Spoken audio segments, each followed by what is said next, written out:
क्या आप जानते हैं, एकलव्य की हत्या किसी और ने नहीं बल्कि श्री कृष्ण जी ने की थी। वेद व्यास महाभारत में कृष्ण ने अर्जुन को यह भी बताया था कि एकलव्य धनुर्विद्या में अर्जुन से श्रेष्ठ था। कृष्ण कहते हैं, यदि एकलव्य के पास अपना अंगूठा होता तो देवता, दानव और नाग उसे युद्ध में कभी नहीं हरा पाते। कृष्ण पुष्टि करते हैं कि उनकी मुट्ठी दृढ़ थी और वो अपने अंगूठे के बिना भी पूरे दिन और रात में लगातार तीर चला सकते थे। और अर्जुन के लिए ही श्री कृष्ण ने एकलव्य को मारने का फैसला किया। एकलव्य के जन्म के बारे में बहुत अधिक पृष्ठभूमि नहीं दी गई है, सिवाय इसके कि वो निषाद के राजा हिरण्यधनु के पुत्र थे। जबकि कुछ सूत्रों का कहना है कि वो हिरण्यधनु के दत्तक पुत्र थे। अपने बचपन के दौरान पांडव युद्ध की कला सीखने के लिए इच्छुक थे। अर्जुन ने विशेष रूप से धनुर्विद्या सीखने में बहुत अधिक ध्यान दिया और रुचि ली। अपने गुरु द्रोणाचार्य के प्रति भी उनकी परम भक्ति थी। एक दिन द्रोणाचार्य ने धनुष की टंकार सुनी और अपने घर से बाहर आए। केवल अर्जुन को रात्रि में धनुर्विद्या का अभ्यास करते हुए पाया। अपने शिष्य से प्रभावित होकर उन्होंने उसे गले लगा लिया और वादा किया कि वो उसे सर्वश्रेष्ठ धनुर्धर बनाएंगे और उसके बराबर कोई नहीं हो पाएगा।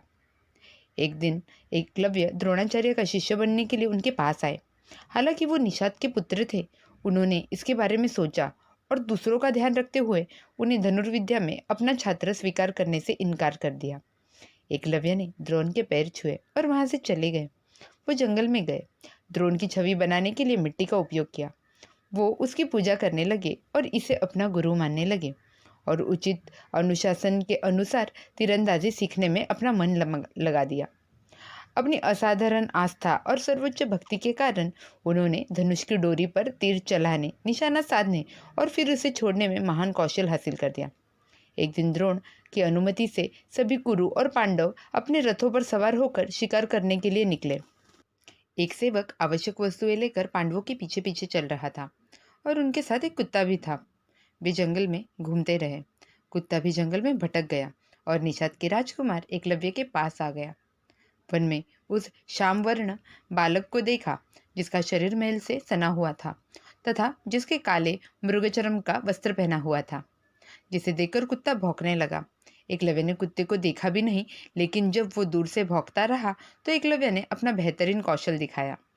उन्होंने कुत्ते की भौंकने की आवाज सुन के तथा कुत्ते को बिना देखे ही एक ही क्षण में उसके मुंह में 7 बाण मार दिए। कुत्ता बाणों से भरा अपना मुंह लेकर पांडवों की ओर भागा। ये देखकर पांडवों को उस व्यक्ति की कुशलता पर बहुत आश्चर्य हुआ जिसने ये कार्य किया था। साथ ही उन्हें अपनी कुशलता पर भी शर्म आ रही थी। पांडव उस वनवासी की खोज में निकल पड़े जिसने ये काम किया था और अथक बाण चलाते हुए उसे ढूंढ निकाला। वे उसे नहीं जानते थे। उन्होंने एकलव्य से पूछा, तुम कौन हो? तुम किसके बेटे हो? एकलव्य ने उत्तर दिया कि वो निषाद देश के राजा हिरण्यधनु के पुत्र है। अर्जुन ने पूछा कि उसे धनुर्विद्या का ये उत्कृष्ट कौशल किसने सिखाया? तो एकलव्य ने कहा कि वो द्रोण का शिष्य था।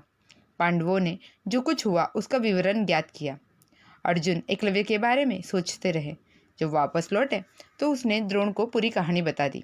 अर्जुन ने प्यार से गुरु द्रोण से कहा, हे गुरुवर, आपने अपने स्नेह में मुझे कहा कि आप कोई भी शिष्य को कभी भी मेरी बराबरी नहीं कर सकेगा। इस पर द्रोण ने एक क्षण सोचा और उन्होंने निर्णय लिया। वो सव्यसाची को साथ लेकर निषाद के राज्य चले गए। उन्होंने एकलव्य का शरीर मैल से ढका हुआ पाया। हालांकि हाथ में धनुष्य लिए वो लगातार बाण चला रहा था। द्रोण को आते देखकर एकलव्य उनके पास गया और अपना सिर उनके चरण में रख दिया। निर्धारित तरीके से द्रोण की पूजा करने के बाद एकलव्य ने उन्हें बताया कि वो उनका छात्र था और हाथ जोड़कर उनके सामने खड़ा था। इस पर द्रोण ने एकलव्य से कहा, यदि तुम मेरे छात्र हो तो तुम्हें मुझे उसका शुल्क देना पड़ेगा। इस पर एकलव्य ने द्रोण से पूछा, आप मुझसे क्या चाहते हो? आप आज्ञा करो। द्रोण ने कहा, शुल्क के रूप में मुझे अपना दाहिना अंगूठा दे दो। द्रोण के ये भयानक शब्द सुनकर एकलव्य ने अपना वादा निभाया।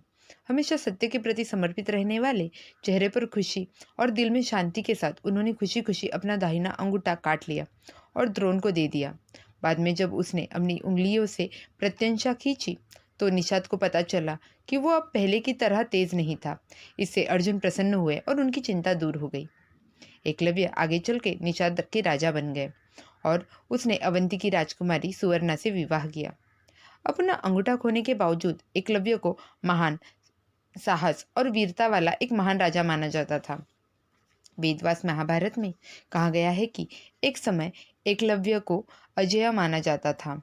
जब यादवों ने जरासंध के खिलाफ लड़ाई लड़ी तो एकलव्य ने खुद को जरासंध के साथ जोड़ दिया। कृष्ण को युद्ध के लिए चुनौती दी और एक अवसर पर कृष्ण ने एकलव्य का सिर चट्टानों पर पटक कर उसकी हत्या कर दी। किसी भी मामले में ये सवाल अक्सर उठाया जाता है कि द्रोण ने अर्जुन को अपना वचन निभाने के लिए बहुत बड़ी सजा दी।